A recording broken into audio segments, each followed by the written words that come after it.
বাসা না হলে তো সমস্যা। বাসা না চিনতে গেলে অবস্থা। এক্সকিউজ মি প্লিজ ভাইয়া। জি। যে ভাইয়া আমি একটু একখানে আসতেছিলাম তো জায়গাটা চিনতেছি না, একটু চিনতে পারেন কিনা একটু বলেন তো, দেখেন তো।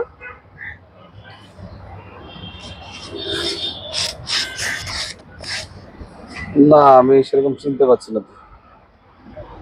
না। আপনি কোথায় যাবেন? এই সামনে যাও। ও তাই?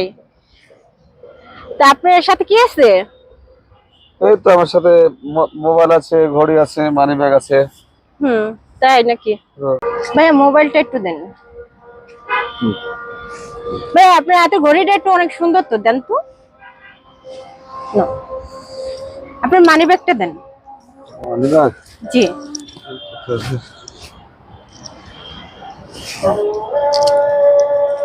আসেন, এখানে একটু বসেন।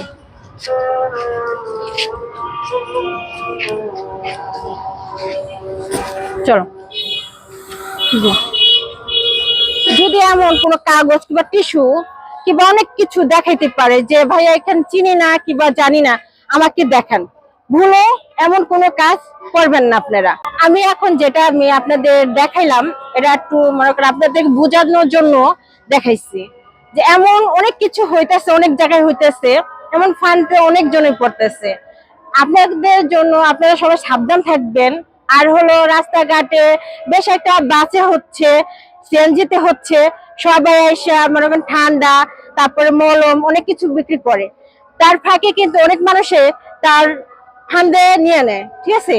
অনেক কিছু দেখায়, তাদের অজ্ঞান করে অনেক কিছু চেয়ে নিয়ে যায়, তাদের রাস্তা ফেলা দেয়। আপনাদের আগে থেকে বলতেছি সবাই সাবধান থাকেন। আর দোয়া করি আপনার রাস্তাঘাটে অনেক সাবধানে চলাফেরা করেন, কারো হাতেরটা কিছু খায়েন না, আর সাবধানে চলাফেরা করেন। কেন? এখানে অনেকজনের অজ্ঞান করে ফালায় থিয়া একটা চক্রের মধ্যে ফালায় দেয়। সবাই ভালো থাকুন।